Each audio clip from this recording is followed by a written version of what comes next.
नाज़रीन इकराम, अंटार्कटिका नामी जगह माहिरीन के लिए सदियों से तारीख में झांकने का गढ़ रहा है, जहां एक किस्म की नामालूम दुनिया आबाद होने के साथ साथ कई पुरअसरार राज भी मौजूद हैं।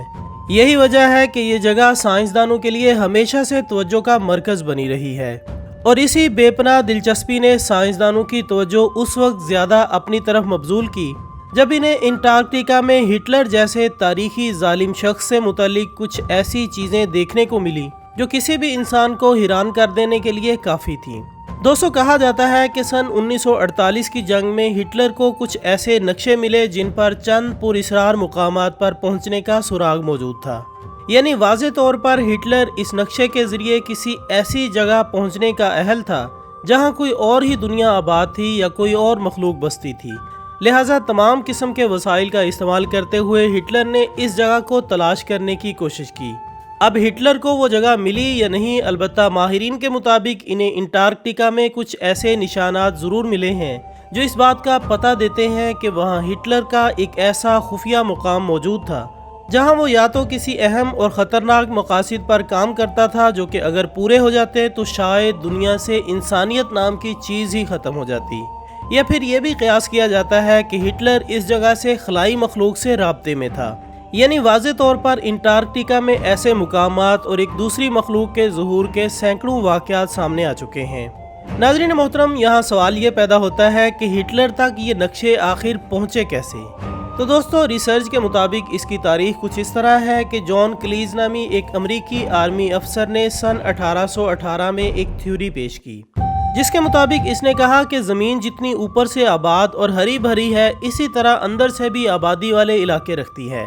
यानी वहाँ भी ऐसी मखलूक आबाद है जो कि ज़मीन की सतह पर बसने वाले इंसानों से मुख्तलिफ है, जबकि उन तक पहुँचने के रास्ते नॉर्थ और साउथ पोल में मौजूद उन सुरंगों के ज़रिए ढूंढे जा सकते हैं जो कि ज़मीन की सतह पर मौजूद हैं। अगर कोई इन रास्तों को तलाश करने में कामयाब हो जाता है तो वो ज़रूर ज़ेर ज़मीन मौजूद मखलूक को तलाश कर लेगा। दोस्तों, याद रहे कि ये सब वजाहत जॉन क्लीज ने एक ख़त में लिख कर रखी हुई थी ताकि मुनासिब वक्त पर वो लोगों तक इन मालूमात को पहुंचा सके, लेकिन इसी दौरान इसकी मौत वाक़ हो गई और वो ख़त कहीं गायब हो गया, जिसके बाद वो ख़त हिटलर के हाथ लगा और हिटलर इस ख़त के ज़रिए पहले तो अपनी फ़ौज लेकर तिब्बत के मुकाम पर गया, जिसके बारे में वो तारीख़ी हवालों से सुन चुका था कि वहाँ ऐसी मखलूक का तज़किरा मौजूद है। लिहाजा जब वो तिब्बत पहुंचा तो वहां से वो इन रास्तों के नक्शे ढूंढने में कामयाब हो गया, जिसके बाद इस नक्शे के मुताबिक वो आगे बढ़ता गया और अंटार्कटिका के इलाके तक पहुंच गया, जहां इसके सामने कुछ ऐसे राजों से पर्दा उठा कि वो हैरान रह गया।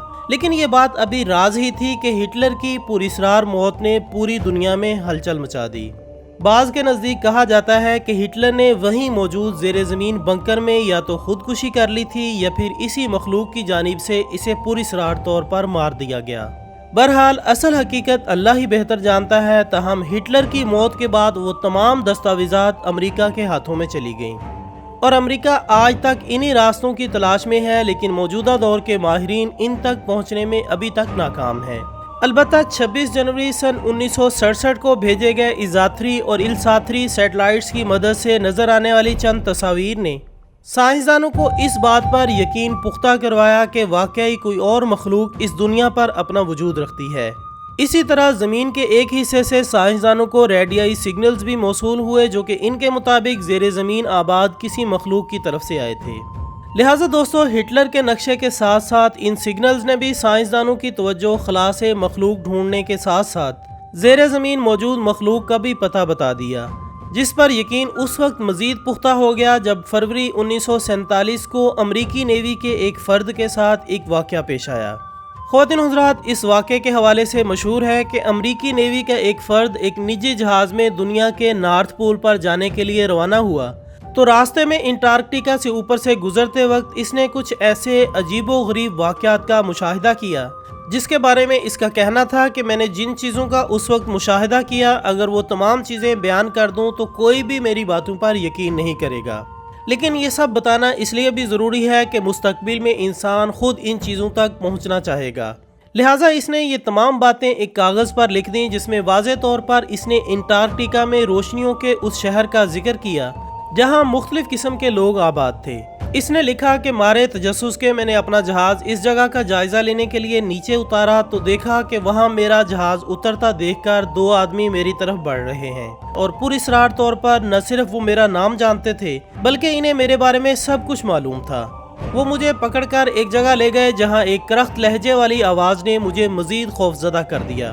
بہرحال خود پر قابو رکھتے ہوئے میں نے اپنے آپ کو نارمل کیا اور خوش آمدید کہنے والی کرخت آواز کی جانب بڑھا۔ اس کے چہرے کو دیکھ کر میں نے اندازہ لگایا کہ یہ شخص کافی عمر رسیدہ ہے۔ پھر اس نے مجھے بیٹھنے کو کہا اور مجھ سے بات چیت شروع کی اور اپنی اس دنیا کے بارے میں بتانا شروع ہو گیا جو کہ عام انسانی دنیا سے بہت دور اور پراسرار جگہ پر موجود تھی۔ اس عمر رسیدہ بوڑھے نے مجھے بتایا کہ ہم نے تمہیں اس لیے یہاں آنے دیا کہ تاکہ تم اپنی دنیا کی حقیقت جان سکو کہ مستقبل میں وہ کتنی بھیانک ہو سکتی ہے۔ پھر تاریخ پر بات کرتے ہوئے اس بوڑھے نے بتایا کہ جب ہیروشیما اور ناگاساکی جیسے ایٹمی حملے نے زمین پر تباہی مچائی تو ہم نے روئے زمین کے انسانوں کی بھلائی چاہی اور کوشش کی کہ تمہارے لیڈروں کو ایسے غلط کاموں سے پرہیز برتنے کا کہیں۔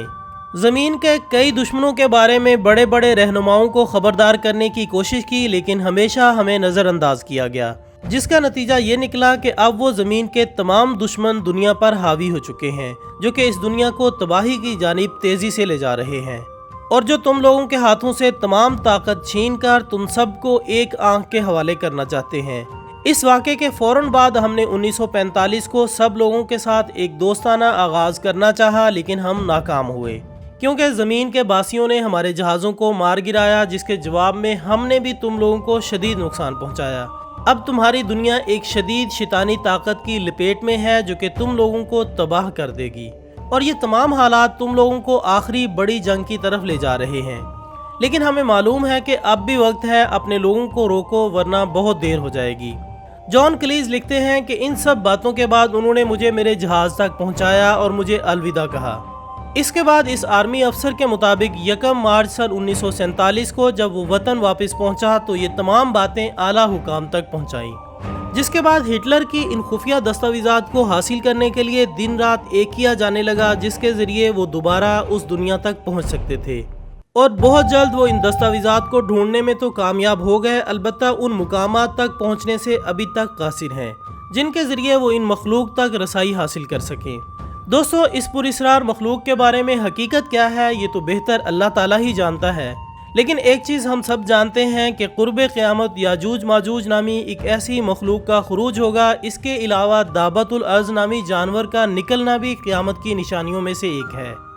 یعنی صاف طور پر ظاہر ہو رہا ہے کہ انسان جس مخلوق تک رسائی کی تمنا لیے بیٹھا ہے وہ ایک نہ ایک دن ضرور نکل کر رہنی ہے، لیکن چونکہ قدرت کے باغی سائنسدان ازل سے ہی فطرت الہی میں مداخلت کی کوشش کرتے آئے ہیں، لہٰذا اس دفعہ بھی وہ اس مخلوق کے مخصوص وقت میں نکلنے سے پہلے ان تک پہنچ کر انہیں اپنے قابو میں کرنا چاہتے ہیں، لیکن بلا شبہ اللہ کی تدابیر ازل سے ان پر غالب ہیں اور غالب رہیں گی۔